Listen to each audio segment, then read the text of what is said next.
Cool. So you can hear me, right? Sweet. Sweet. So a scroll down your Facebook feed reveals that we are engaging in a new medium for news media. Facebook is a relatively new medium for news media. It's political opinions alongside personal narratives, cat pics, and police brutality next to each other. These platforms allow for the rapid share of information as well as the rapid spread of misinformation. Now, what do you think the long-term effects, the psychological effects of too much information is? Do you guys ever experience an information overload, a kind of paralysis of analysis? A lot of times we hear this the analogy that argument is war, and it seems in this time that there's been an increase in arguments, at least on my Facebook feed. And feel free to these are rhetorical questions. They're meant to make you think about something, but you can also answer them if you feel. So, so a lot of people use the analogy that politics is war also. And with this advent of technology, the advent of the internet, especially with Facebook, it came the floodgates of information. And unless we filter through these ideas, we risk succumbing to self-defeating worldviews. In this information age that we're in, wars aren't fought with guns, bombs, or bullets, but with ideas, viruses, information. So it's not bullets, just words, but that yet these words unravel orders and sow chaos, or they challenge hegemonies and reestablish sovereignty. The outcome depends on the narrative we pay the most attention. The narrative we pay the most attention becomes almost concrete as fact. Your attention is currency. Governments, religions, corporations, and news media are fighting for your views. Your views literally translate to money in the bank. And so with this understanding, we realize that if it bleeds, it reads, is the common saying. Because the most captivating news stories are those, the scariest ones. And so the news media, they love the coronavirus. It is great for their ratings. The mass panic itself creates an outcome of its own. The incessant drumming up of fear itself is bad for the immune system. Your focus on panic literally breeds disease. The diagnosis, there's a diagnosis called mass hysteria. It's an actual physical illness, and it includes symptoms of the coronavirus, like cough, chest tightness, difficulty breathing. So the people pushing this focus are almost elevated as if they are thought leaders. And that's not just in the mainstream. We are beset on all sides by these prophets of doom. On the mainstream, we have inflated predictions. On the other side, we have unprecedented proliferation of conspiracies. And I don't use that in a derogatory way. Our world history is one of castle plots, mutinies, and secret affairs. Other voices still are reporting on the silver linings of this crisis. And can we amplify those silver linings? Are those silver linings relative? Because every single death is tragic. Any premature death is tragic. But on the other hand, the earth is breathing for a second, rejoicing even, and that shouldn't be diminished either.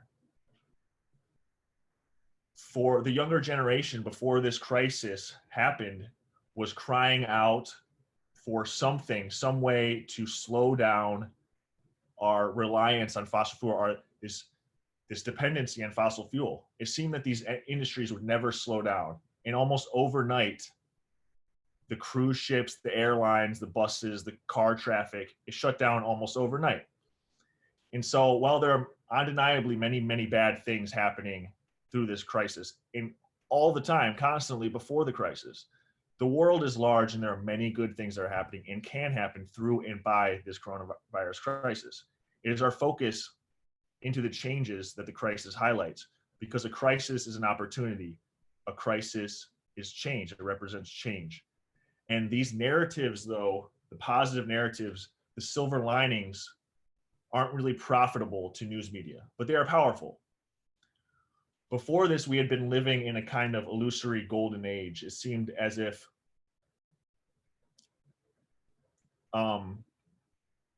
and this kind of represents our generation's coming of age moment. I feel we are it's like a rite of passage, because we are being presented with what is going on wrong with our society, our racial injustice, our economic injustice. Can we stop rapid inflation? Can we construct an infrastructure, digital or physical, for the people? Or will we go along for the ride? I don't know.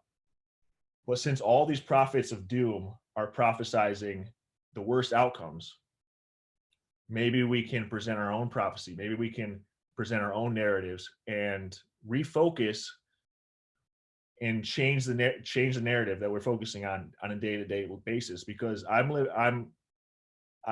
came back to stay with my mom for a couple of weeks, and I noticed that she watches the news every day, and it seems like it's the same recycled story, and they are really focusing on the worst outcomes.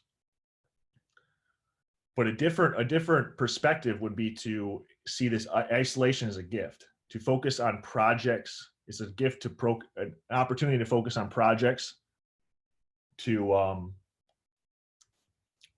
this conference right here is case in point that there are positives to this coronavirus crisis, because right now we are not driving everywhere to go to a conference to meet with like minds. We are on our computers exploring these tools that were available to us before the crisis and using that to meet without burning a bunch of fossil fuels. And not that we won't want to travel after this is done, not like, but it gives us a chance to realize what we can do without destroying the earth. And so with all these viewpoints circulating, was the virus, did it have a lab origin? Did it have a natural origin? All these different points of view. The question I want you to ask yourselves is, does that point of view, whether it's not proven, so what is that point of view? Does it help or empower you? Does it debilitate you, or does it further you towards your goals? Because if the answer isn't proven, then you should ask yourself whether this piece of news media is pertinent to your life. Because if it isn't directly furthering your goals, then what is it doing? Is it dissipating your energy? So to draw focus onto something positive that can come from all this is going on. So let's look back at this Jeffrey Epstein case. It was the biggest news story maybe of this century so far. And through it, our political leaders were implicated in pedophilia. And he ended up getting, murdered or suicided or whatever. But the fact that he even got charged shows that there's some sort of changes happening. And all the people that are implicated in this are religious leaders, for instance, are also accused of pedophilia separately. But our political leaders implicated with Jeffrey Epstein. And this draws into a lot of inconsistencies. And when we're drawing up inequalities in our system, it always comes with a confrontation. And so it's like these people who are banning drugs on another level, these people who are banning drugs, they were also smuggling illegally. The people who were fighting LGBT rights were closet homosexuals. All these things are coming to the surface for us to address. And this coronavirus thing does seem like a huge money grab for the corporations. I mean, the stimulus package itself was a big corporate bailout. So, but how can we refocus that? How can we change that? How can we gain an Archimedean point, like a vantage point to see through all these cultural issues with clarity, rather than succumbing to whatever news media decides is our focus? And so I guess I leave you guys with a question to further this conversation is, do you guys experience this? Do you guys experience emotional contagion through Facebook? Do you experience negative effects of a constant onslaught of information, of news information, whether it be news information or people's personal lives? And if anyone wants to answer that, I'm open to hearing, or or we can just go into different parts of the discussion. I think there's definitely, you absorb it no matter what. I mean, if you're looking at it, you're absorbing this positive, negative. You just have to realize that's what you're looking at, though. You're going to look at this to sort through, I guess, everything's news. Your friends, what they're doing day to day is news. You're sorting through what do you want to get from your news today. And if you see stuff that you don't, you have to just think about what you're looking at, why you're looking at it, not just always absorb it. And that's with everything that we watch and view, because focus is a very important part of our lives, probably the most important thing, really. So, but at the same time, there's a lot of beautiful stuff there as well. So, information shared. Right, true. Yeah, it's almost becoming acclimated to the influx of information. You would think that people, like with the amount of news you could read readily available, less people would actually not watch a news station as much. You would think. I mean, I guess people have an addiction to it. That's what they really like to do. And then you kind of get absorbed more because you have more visual aids and more personality. It's overwhelming you, causing you different emotions, which then you're going to store that experience more, and then you're going to create that experience more in the world, whether you have any intention to or not. It's just those thoughts are going somewhere. Someone's acting upon those thoughts, whether they're you or someone else catches them. I like that you said catches them, because they actually studied that emotional contagion with Facebook. Facebook did a study with their data scientists, and they edited people's feed without them knowing to either display either negative posts or positive posts. And then they studied whether the person then in turn posted negative posts or posted positive posts. And they found that people who saw only negative posts were more likely to post negative posts themselves. And so it just showed that maybe, their emotions were contagious. It's definitely nice. There's studies showing that, but it also seems like so, I don't know, just logical. I shouldn't even need to study that. It's right. We absorb it, and we are going to behave in such a way. Right. That's just how the world works. From a young age, we see our surroundings, and what we see, we absorb, and we learn to filter and make our own decisions, I guess. But yeah, that's very well studied. Contagions personally, but it's not studied through Facebook. But that was the one study, and obviously drew a lot of ethical timelines to only show certain things without them knowing. Yeah. But yeah, it's interesting that those contagions spread over into Facebook and can literally affect our mood and how we carry out throughout the day based on how other people are feeling. Yeah, I mean, we live in this world where everything affects everything. So the more we can realize that every little thing is going to affect every little thing in the environment in some way, times a lot of positive ways, you just got to become more aware. Most of us blindly absorb stuff, and we have for most of our lives just blindly absorbed whatever has been thrown our way.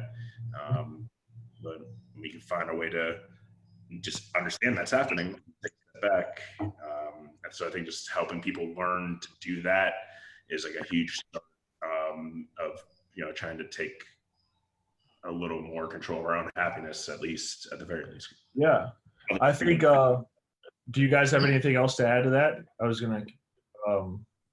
Yeah. Yeah, I do actually. I was thinking that lately I've been trying to control how much of the news feed that goes into my system, as in I have like practices of turning off my phone at night to sleep and doing these morning practices, making sure that I get them done, turn on my phone. And throughout the days, having like study sessions where I turn off all my devices and put on a timer and put myself in a very intense focus place so I don't get any kind of distractions. And I feel like, you know, this billion-dollar company has done everything in their power to research about human behavior and how to get them addicted to basically being on their network as much as possible. And so it's like, sometimes I go as far as like deleting the app on my phone for like a week before I put it back on, you know, and just creating these extra steps for me to get in. And sometimes I still get in, you know what I mean? On top of it. So it's like, yeah, we do have certain control, but like we're fighting against so much, you know what I mean? Right, the dopamine fix of the like, the notification. And this isn't to paint Facebook as bad. I think these are obviously tools of resistance. Like we saw with the Standing Rock protest, and you saw just recently Ahmaud Arbery, who was shot. It was directly people's voices through social media that amplified these causes. But yeah, at the same time, where did, like, obviously it's inner faculty to avoid that as becoming problematic as an addiction, and I definitely struggle with it. I mean, Facebook kind of helped free me at the same time, though. From my experience, I was working, doing finance job, and like not really liking it, so I was cruising Facebook all day, looking at stuff, and all of a sudden I discovered, you know, permaculture stuff and all this sustainable living stuff I never really considered before, and I started learning about that, and already, so then it was like if I wasn't sitting there bored at work because I didn't like what I was doing, and my eventually, like, maybe I do eventually come to it still, but I thank Facebook because it like not only freed me from learning something new, now it also lets me meet people who are also interested in doing the same type of stuff.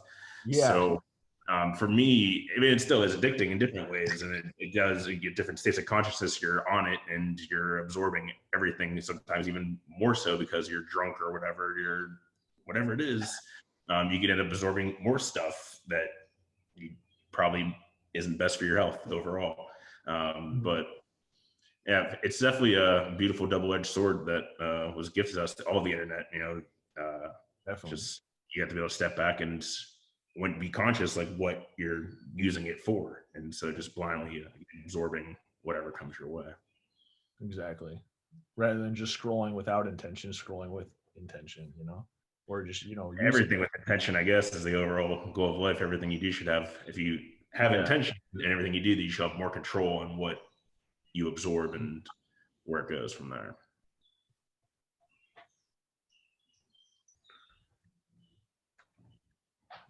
Yeah, I think that's really good. I think shifting our perspective of Zuckerberg, rather than like a lot of people view him as like some like evil overlord. I think he's done a lot of like a really brilliant thing with connecting us.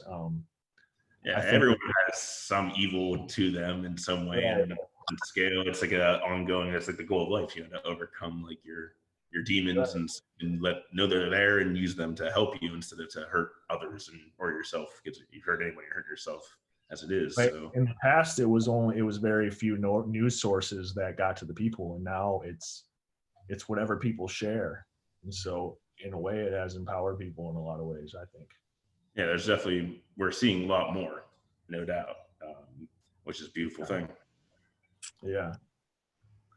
But then at the same time, we're seeing a lot more, but then everyone's seeing a lot more. So if people care about privacy and security, I mean, with the psychology and the psychic type stuff that's out there, we're able to see stuff even without being places and stuff like that. I guess it really doesn't matter too much in the grand scheme of things, but that's definitely a thing people are concerned about and stuff as well, is their privacy being invaded on due to all this. It's all just a beautiful double-edged sword and a paradox, as everything in this universe seems to be. Right. As we gain more technology, it always will have our dark side too. I think it's a cheap balance. There's always going to be people that are not in their healthiest of ways, probably, and have different points of view that they think they're doing the right thing and it's harming more than it's causing good. But I think it's always going to exist. So we need to get more people involved that have the intention and the focus to help bring balance to that. It does seem with like the Epstein stuff that there is like some type of fight going on within those that have been in control of a lot of different things just due to their power and their ownership of different entities. Right, they've literally broken the law. Like these very powerful people have broken the law, and they're scot free so far. But the fact that Epstein was brought down, maybe that will result in further convictions. And I also seen there's some pretty blatant insider trading that was going on within like the Senate and stuff like that. So like there haven't even like much been discussion about even trying to bring charges against these people, and that's just like if anyone else did that kind of stuff, it'd be like instant. Like we're this is insider trading, like if Right, yeah, they're doing it again with the 2000. It was 2008. It was a very similar situation. They did it again, and yeah, and we're all aware of it. I mean, it's almost like normalizing us being aware of shit that's like in front of us and not being able to do anything about it. It's like kind of enforcing, what do they call that? Like reinforced like helplessness kind of. Yeah, but there's definitely power in numbers overall. As I don't know where I don't think anybody wants anything that would be violent or anyone being bad for anybody. So it's interesting to see definitely how it all unfolds. But there's definitely a shift that it seems going on through my years of becoming more aware and paying more attention to the bigger picture other than just my own little world of desire. Yeah. Well, we really controls ourselves. So if we put our focus every day on gratitude and love for people around us and helping how we can, and while still loving ourselves and helping ourselves along the way, then I think it'll overall spread, and the truth is shown. People become more aware of different truths, and there is a grand truth. I don't know if there is a grand truth because everybody has their own private selves that they do with everything. And that's probably a good thing. I mean, we need to have our own world going on inside of us. It's where makes life worth living, I guess, is overcoming challenges. Yeah, that kind of touches on the idea like, focusing on yourself helps the world. And so maybe that's what this inner quarantine, the self-isolating time is kind of spiritually giving us an opportunity to do. Separate the voices from the outside from our intuition, and then letting that guide our lives rather than letting a cacophony of voices pull us to a big point, because like people could just succumb and be like, all right, cool, we're going to shut down forever or whatever, and that could be like a new norm. Or people could start going inside and trying to make that focus and make that shift. And everyone kind of is on some way on the spectrum doing that. I think more people, thanks to the internet and information and people connecting and being able to share things, that is happening way more. And I can't see it really being like a shutdown type situation that some people conspiracize about. I think are people, I don't know. You don't see the FEMA camp situation happening. Yeah. I mean, I think there's people that have those plans are written out and they're in place, and there's maybe probably things happening. Will we ever get there? It's hard for me to imagine we'll ever get there. And then it's one thing to like know it's happening, but then when we keep focusing on it, we're kind of creating it, manifesting it ourselves too. So like, that's how I feel. Yeah. Know about it. Cool. That's there. I'm going to act in my own way of life, but I'm not going to like constantly think about that shit because I want to think about like. And then those people will say, well, the mainstream media is spreading fear. Meanwhile, they're putting out like these theories that they're going to take everyone to concentration camps, basically. And the mainstream media is spreading fears. Like I saw that on my feed, someone literally just saying that they're coming for you, basically. Like it was like, I got a letter from the mayor and like the capitalization was off, and it was like, I'm in Ohio and this dude's posting this from Bali, and he was like, Ohio in 2 weeks they're gonna come. And this was like a month ago. I was like, this is outrageous. Do you guys have does anyone have any other closing thoughts to add to this? I think I'm pretty much over my time. We have 7 minutes to kind of just like in between speakers. Good stuff. Yeah, thanks for engaging. Appreciate it. Happy to. Thanks for Yeah. Hosting this is wonderful, wonderful stuff. Yeah, it is. I don't know. I'm pretty sure we can continue talking if we want to, but yeah, my time is officially up. But I don't think anyone's gonna kick us off for another 6 minutes. Tight. Yeah. But yeah, and I just try to focus on ourselves this time, and got a lot of work to do.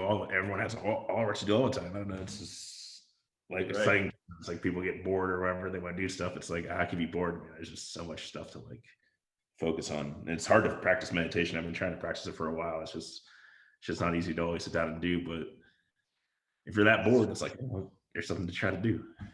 It's really stimulation though. I've been stimulated my whole entire life looking at screens and so much stimulation, so much overstimulation. It's almost like we needed this to slow down for a second.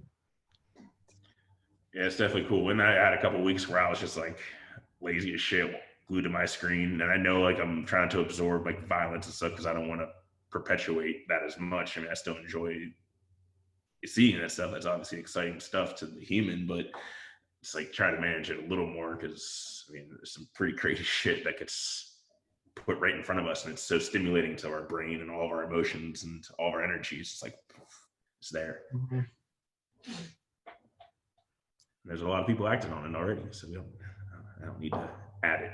It's like crazy growing up being like, all the mom's been like, oh, this violence is gonna be bad, and it's like, no, it's a video game. Like, relax. It's like you're straight up killing people all day on this video game.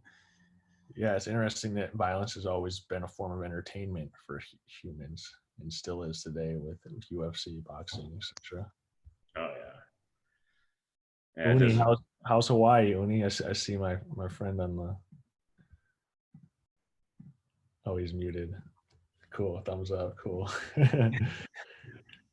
But yeah, it's good to see everyone's face. Feels like we're hanging out, doesn't it? What's up, bro? All the way from Big Island. Yes. So how'd you get involved with this?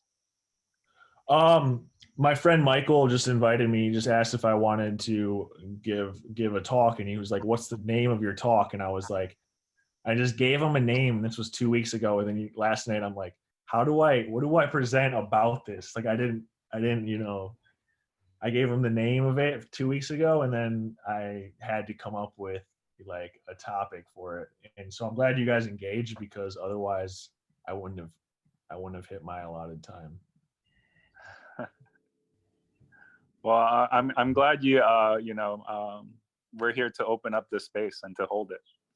Thanks. Yeah, if you have something you want to speak on, I'm sure there's more unit conferences going to be happening. Yeah, so just let me know if you have any topics. Hey everybody, I'm on the next session, which is talking about something that we're talking about called parallel stimulus. But who's in Hawaii? Oh, that's Uni. He might be muted right now. He's waving right there. He's got long hair. I'm in Kauai. Oh, nice. Yeah.